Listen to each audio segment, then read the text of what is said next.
everyone. I'm just here for a quick unboxing of a fairly inexpensive Moonman pen. So this in particular can be used as, oh sorry, it's a little stuck here. So this can be used as a fountain pen, which is what this little unit is for. Or, let me go ahead and get this guy out of here. Or it can be used as a glass pen. So part of the reason why I got this is because I would like to have a glass pen that I can transport around and not worry about its tip, because in here it's protected. The one that I have is in a protective box, but it's really super long and it doesn't really fit in any pen cases, so that's why I got this one. So it is, let's see, so we've got this little nib unit here, we've got this guy in here. The glass pen is not meant to be used with ink in it. It is just supposed to be used as a glass dip pen.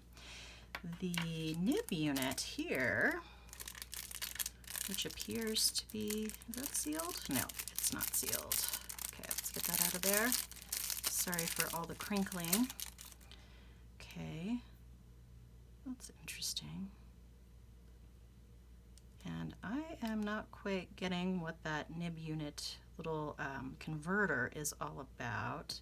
It's probably shorter so it fits in this body, but I am not sure how that works. That's very interesting. Oh, there we go. I think you just pull it up. Oh, that's so cool. I've never seen one like that before. And it has a little spring inside the thing. That's kind of interesting. Very cool. Anyway, I learned something new today. So, and I assume to get that in there, you just wiggle this little guy out. Actually, it screws out, which is good. And then this guy goes, oh, I probably have to take the converter off. So you take the converter off and then you just screw that one in instead, and then you have yourself a fountain pen instead of a glass nib. But that is really cool. I just got this off of Amazon. It was really inexpensive and hopefully it will serve me well.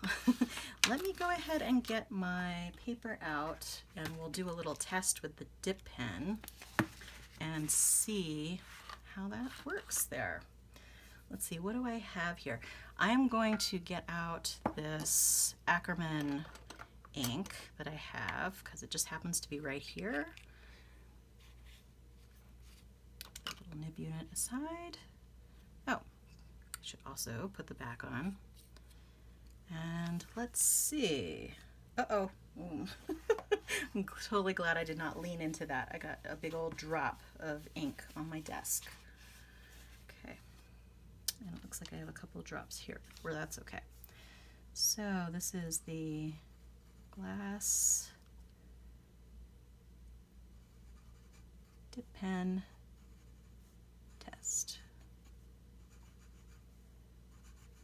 Seems like it runs out of ink pretty quick, but that will work.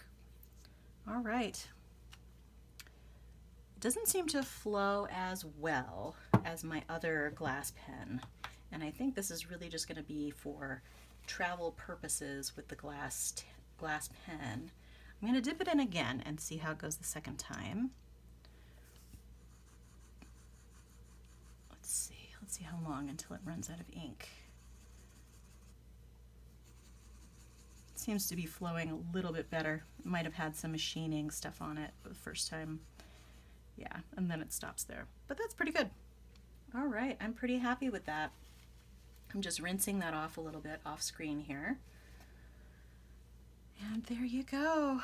All right, a really handy dandy glass nib pen. All right. That's going to be it for today. It was just a really quick unboxing. I'll see you again next time. Feel free to like and or subscribe and have a great day. Thanks. Bye.